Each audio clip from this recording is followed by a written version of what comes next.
Buenos días. Hoy vamos a trabajar el carisma de profecía y enseñanza. En el texto de Éxodo 7, 1 al 2, Yahvé dijo a Moisés: mira, tú dirás todas las cosas que yo te mando y Aarón, tu hermano, será tu profeta. La palabra profeta quiere decir el que habla en nombre de alguien.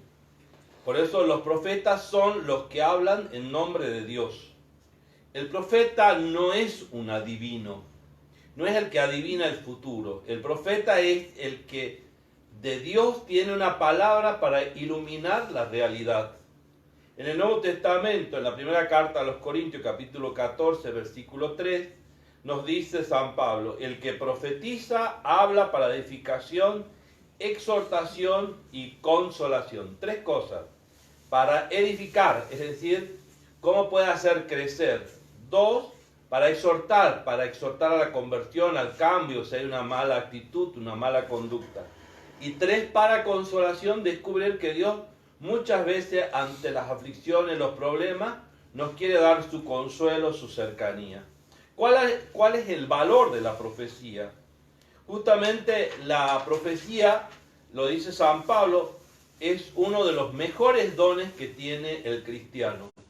Por eso dice él: procuren los dones espirituales, sobre todo profeticen. Es decir, que el carisma de profecía, ya dijimos hace rato, edifica, consuela y sobre todo exhorta. Por eso recordemos que la eficacia de la profecía no es una eficacia puramente humana, sino que tiene todo una serie de trabajos que se van a ir realizando en el futuro. Por eso es que muchos creen que la profecía anticipa el futuro. En realidad, la profecía está pensada para que la persona pueda reaccionar y pueda descubrir qué es lo que tiene que hacer.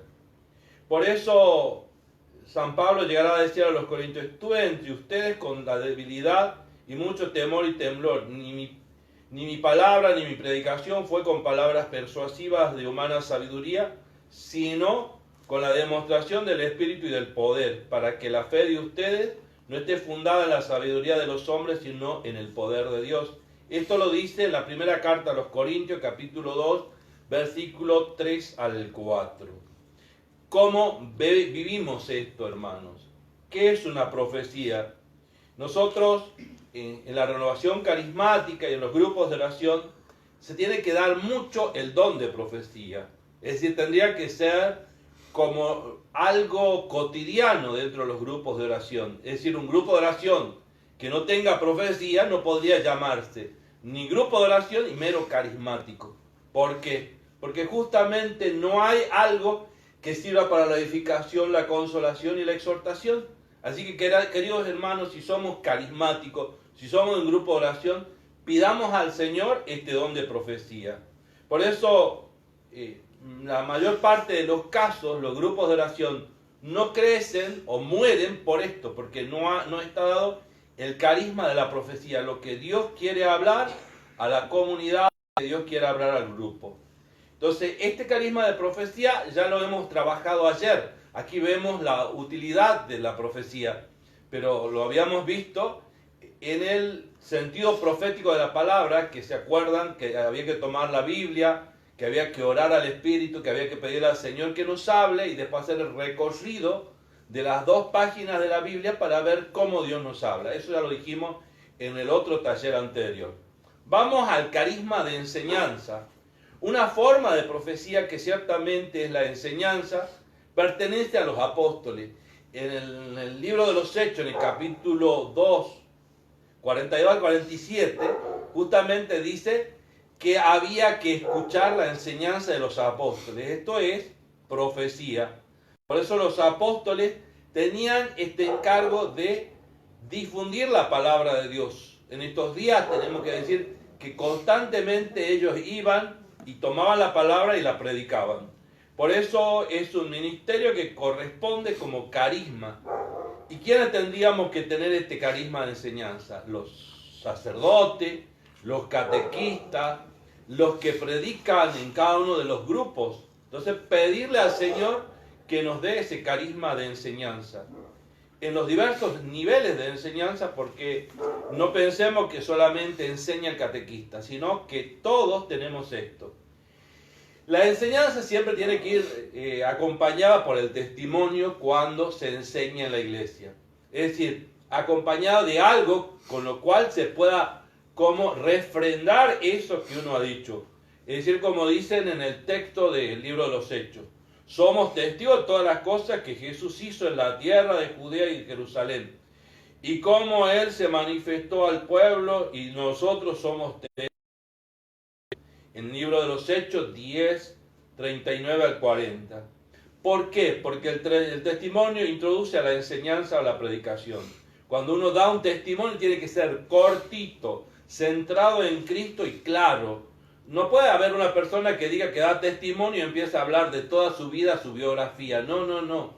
El testimonio es hablar claro de lo que el Señor hizo en mí. Tiene que estar centrado en Cristo, es decir, tengo que hablar de Cristo, no de mi persona. Y por otro, ser claro en lo que digo. Entonces, este testimonio explícito acompaña a la enseñanza. Por eso ahora vamos a pensar en un ejercicio. Hay diversas formas, ¿no?, de enseñanza, que sería la profecía, la evangelización y la enseñanza. Profecía, evangelización y enseñanza. La profecía ya dijimos cómo. Va a edificar a la comunidad, al grupo o a las personas. Cuando vas a un grupo de oración y si escuchas una profecía que toca tu corazón, ya hizo su trabajo en enseñanza. La evangelización es hacer que la palabra hable del amor de Dios y llegue y profundice en el corazón. Y la enseñanza sería la catequesis que hace nuestro catequista. Por eso un catequista que no vive el carisma de profecía, el carisma de la evangelización, menos va a tener el carisma de enseñanza. Por eso, ¿cómo vamos a hacer este ejercicio? Primero, pedir a Dios ser testigos por nuestra vida y por nuestras palabras.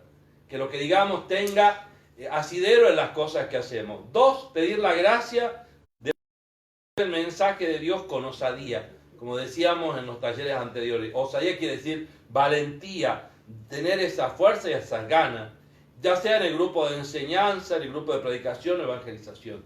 Y tres, no perder las ocasiones para irradiar a Jesús con un deseo sincero del bien del hermano. Repito, pedir a Dios ser testigos por nuestra vida y nuestras palabras. Segundo, pedir la gracia de poder comunicar el mensaje con valentía. Tercero, no perder la ocasión para irradiar a Cristo buscando el bien del hermano. Será hasta pronto. En el nombre del Padre, del Hijo y del Espíritu Santo. Amén.